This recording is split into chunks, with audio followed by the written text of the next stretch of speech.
স্বামীর পরকীয়ার প্রমাণ পেয়ে ফাঁসি নিয়েছে বাড়ির বউ, কিন্তু মারা যায়নি। আল্লাহ তাআলার অশেষ কৃপায় সঠিক সময়ে মেয়ে আনিশা আর পাশের বাসার এক কাকিমা এসে বাঁচিয়ে নিয়েছে। খবরটা মুহূর্তের মধ্যে পুরো মহল্লায় ছড়িয়ে পড়েছে। সব মানুষজন সিসি করছে। এক একজন তো বাড়ি বয়ে এসে বিভিন্ন বানিয়ে শুনিয়ে গেছে বউকে। এই তো পাশের বাসার জলিল কাকার বউ এসে বলে গেল, স্বামীর অন্য মেয়ের সাথে সম্পর্কে আছে, তাই বলে কি মরতে যেতে হবে নাকি? পুরুষ মানুষের এরকম একটু আধটু দোষ থাকেই। মানিয়ে নিতে না পারলে আবার কিসের বউ? আমরা কি কম কষ্ট করে সংসার করেছি? অনেক কষ্টেই তো দিন কেটেছে, তবুও তো এমন ঢং করে মরতে যাইনি। আবার আরেকজনকে টিটকিরি করে বলতে শোনা যাচ্ছে, কিভাবে গলায় দড়ি দিয়েছিল গো, এখনো বেঁচে আছে কি করে? সব কিছুই যেন নিঃস্ব হয়ে শুনছে লিজা। কিছু বলার মতো কোনো শক্তি খুঁজে পাচ্ছে না। কিছু বলতে গেলেই কাশি উঠে যাচ্ছে। তাই তো চুপচাপ বিছানায় শুয়ে আছে।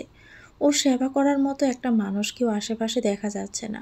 সম্পূর্ণ বাড়িটাই এখন প্রতিবেশীদের দিয়ে পড়া। বাড়ির মানুষজন বলতে শুধু পাশের বাসার সেই কাকিমা, যিনি লিজার জন্য লেবু শরবত বানাচ্ছেন, আর ওর ননদ ঈশিতা। লিজা 10 বছর বয়সী মেয়েটা বিছানায় মায়ের হাত ধরে বসে বসে কাঁদছে। কাঁদতে কাঁদতে চোখ মুখ লাল করে ফেলেছে। একেবারে হিচকি উঠে গেছে ওর। লিজা মেয়ের মাথায় হাত বুলিয়ে দিয়ে মনে মনে বলে, তোর জন্যই তো আমার এই পদক্ষেপ নেওয়া। আমি সব কিছু ঠিক করে দিব। দেখবি, আমরা আবার ভালোভাবে শান্তিতে বাঁচতে পারবো। রোজ রোজ আমাদের ঝগড়া দেখে তোর যাতে কাঁদতে না হয়, তার জন্যই তো আমার এত কষ্ট পাওয়া, তোকে এতটা কষ্ট দেওয়া। আবারও মেয়ে চোখ জোড়া মুছে দিল লিজা। ওর স্বামী আয়মানকে বেশ খানিকক্ষণ আগেই খবর দেওয়া হয়েছে। তার এতক্ষণে অবশ্য চলে আসার কথা, কিন্তু সে এখনও আসেনি। রাস্তায় যদি জ্যামও থাকে তবুও চলে আসার কথা। মনের ভিতরে রাগটা হঠাৎ করে বেড়ে গেল লিজার। ভেবেছে আর কিছুক্ষণ অপেক্ষা করেই চলে যাবে বাপের বাড়ি। মেয়েকে নিয়ে এ বাড়ি থেকে চিরতরে বিদায় নিয়ে নিবে।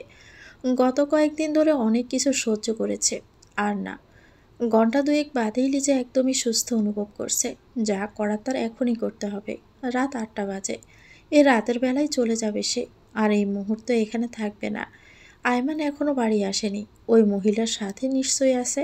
এতক্ষণে পরিবারের মানুষজনেরা এসেও লিজাকে বিভিন্ন কথা শুনিয়ে গেছে। শেষে এলো লিজার শাশুড়ি। তিনি পান চিবোতে চিবোতে বললেন, গলায় দড়ি দেওয়ার আগে আমাদের সম্মানের কথা একটাবারও ভাবলি না? পুরো পাড়ায় মানুষজন জেনে গেছে, সম্মান তো আমাদেরই গেছে।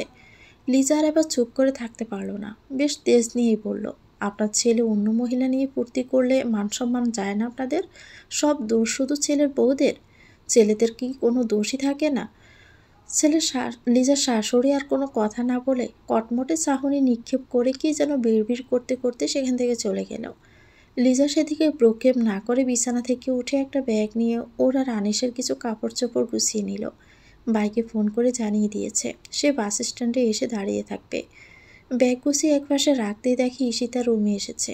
অনেকটা ইতস্তত করছে সে। লিজা নিজে থেকেই বলল, কিছু বলবি ইস্যু? তুমি কি চলে যাবে ভাবি? লিজা একটা দীর্ঘশ্বাস ফেলে বলল, না কি আর কি উপায় আছে বল? আমার আত্মসম্মানের জন্য হলেও আমাকে চলে যেতে হবে। নিজের কথা বাদই দিলাম, আমার মেয়েটার জন্য হলেও যেতে হবে আমাকে। এরকম পরিবেশে কিভাবে বড় হবে বলতো আমার মেয়েটা? তুমি ইচ্ছে করে সবাইকে দেখানোর জন্যই ফাঁসি নিয়েছিলে, তাই না ভাবি? আমি দেখেছি তুমি নিচ থেকে চেয়ার থেকে নেমে দরজা খুলে দিয়েছিলে। কেউ ফাঁসি নিলে তো মরতে চায়, কিন্তু তুমি তো তা চাওনি। তবে একটু সময় ঝুলেছিলে, চেয়ারটা পায়ের কাছ থেকে ফেলে দাওনি। ঈশিতার কথায় লিজা হাসল শুধু। আসলে সে হিসেব ইচ্ছে করেই করেছে। বিয়ের শুরুতে এমনকি কয়েকদিন আগে পর্যন্ত আয়মান তাকে ভীষণ ভালোবাসত, কিন্তু বেশ কয়েকদিন ধরে অনেক পরিবর্তন লক্ষ্য করে লিজা। বাড়িতে দেরি করে আসা, ফোন করলে সব সময় ওয়েটিং পাওয়া, ছোটোখাটো বিষয় নিয়ে ঝগড়া করা, এসব একটু বেশি ভাবাতো লিজাকে। তাই তো সে সরাসরি আয়মানকে প্রশ্ন করে যে এসবের মানে কি। আয়মান সরাসরি উত্তর দিয়ে দেয়, আমার জীবনে এখন অন্য কেউ আছে, তোমাকে আর আমার জীবনে দরকার নেই। তুমি চাইলে এভাবে আমার জীবনে থাকতে পারো, নামে মাত্র বউ হয়ে। আবার চাইলে আমাকে ডিভোর্স দিয়ে চলেও যেতে পারো। তারপর থেকেই শুরু হয় অবহেলা, অত্যাচার, মাঝে মাঝে তো মারধরও করত। লিজা এতদিন ডিভোর্সের কথা ভাবেনি, শুধুমাত্র মেয়েটার কথা চিন্তা করে। কিন্তু যেখানে নিজের সম্মান নেই সেখানে বাকিটা জীবন থাকবে কি করে? মেয়েটাকে সে একাই মানুষ করতে পারবে? আগের কথাগুলো ভাবতে চোখের কোণে অশ্রু জমে লিজার, এক ফোঁটা গড়িয়েও পড়ে। লিজা এক হাতে চোখের পানি মুছে ঈশিতাকে উদ্দেশ্য করে বলল, বুঝলি ইস্যু, এটা তোর ভাইয়ের জন্য একটা ছোট্ট পরীক্ষা ছিল। ভেবেছিলাম সে আমাকে এখনও একটু হলেও ভালোবাসে, কিন্তু না, আমি ভুল ছিলাম। তাকে কিন্তু খবর দেওয়া হয়েছিল অনেক আগে, কিন্তু সে আসেনি। যে আমার মৃত্যুর খবর শুনিয়ে অন্য মহিলা নিয়ে মেতে থাকতে পারে, সে আর যাই হোক না কেন আমাকে আর ভালোবাসে না। তাহলে এই মূল্যহীন জীবন সম্পর্ক লেখে কী লাভ? শুধুমাত্র কি বাদ কাপড় দিলে দায়িত্ব পালন হয়? একটু ভালোবাসাই তো চেয়েছিলাম। কতদিন হয়ে গেল আমার মেয়েটাকে সে আদর করে মা বলে ডাকে না। আসার সময় একটু চকলেটও নিয়ে আসে না। আমার মেয়েটা লুকিয়ে লুকিয়ে কাঁদে। আমাকে আমার মেয়েকে দেওয়ার মতো একটু ভালোবাসাও তার কাছে অবশিষ্ট নেই। তুই চাইলে সবাইকে বলে দিতে পারিস। ঈশিতা কান্না করে বলে উঠল, না ভাবি, আমি কাউকে বলবো না। তুমি একেবারের জন্য চলে যাবে আমাদের ছেড়ে? লিজা দৃঢ়ভাবে বলল, গেলে একেবারেই যাব, আর ফিরে আসবো না। বলে আনিশাকে জামা পরিয়ে তৈরি করে দিল। নিজে বোরকা পরে ব্যাগ নিয়ে বেরোতে যাবে। এমন সময় ওর চাষি শাশুড়ি এসে বলল, এখন আবার কি নতুন নাটক শুরু করেছ? মান মর্যাদার তো আর কিছুই বাকি রাখলে না। আপনাদের মান সম্মান যাতে আর না যায় সে ব্যবস্থাই তো করছি। আপনাদের ছেলে আসলে বলে দিবেন যে আমি বাপের বাড়ি চলে গেছি, আর সেটা একবারের জন্যই। বলে লিজে এক হাতে ব্যাগ আর আরেক হাতে আনিশার হাত ধরে বেরিয়ে যায় ঘর থেকে। কেউ তাকে আর আটকায় না। শুধু শুধু আটকিয়ে কি হবে? আপদ বিদায় হলে তো বাসে সবাই।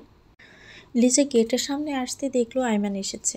আয়মান লিজাকে এমনভাবে দেখে বলে, কোথায় যাচ্ছ তুমি? আর পৌনে যেন কি বলেছিলে, ফাঁসি নিয়েছ? সুস্থ আছো এখন? লিজা শান্ত স্বরে বলে, আমার সুস্থতার কথা তোমার না ভাবলেও চলবে মিস্টার আয়মান চৌধুরী। আমি চলে যাচ্ছি তোমাকে মুক্তি দিয়ে। ডিভোর্স পেপার পেয়ে যাবে। আর চিন্তা করো না, কাবিনের টাকা দিতে হবে না। অবশ্য আমি আগে ডিভোর্স দিলে তো এমনিতেও দিতে হবে না। কাবিনে 10 লাখ টাকা দিতে হবে ভেবেই তো এতদিন নিজে থেকে ডিভোর্সটা দাওনি। তোমার চিন্তা কমিয়ে দিলাম।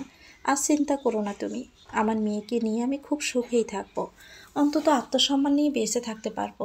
তুমি তোমার প্রেমিকে নিয়ে সুখী থেকো। যতই হোক তুমি আমার বাচ্চার বাবা। তোমাকে তো আমি আর বদদোয়া দিতে পারি না। তুমি যাচ্ছ যাও, কিন্তু আমার মেয়েকে নিয়ে কোথায় যাচ্ছ? লিজা তাচ্ছিল্য হেসে বলল, তোমার মেয়ে? হাসালে।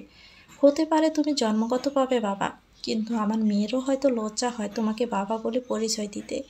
আমার মেয়ের দিকে হাত বাড়ানোর তুমি চেষ্টাও করবে না।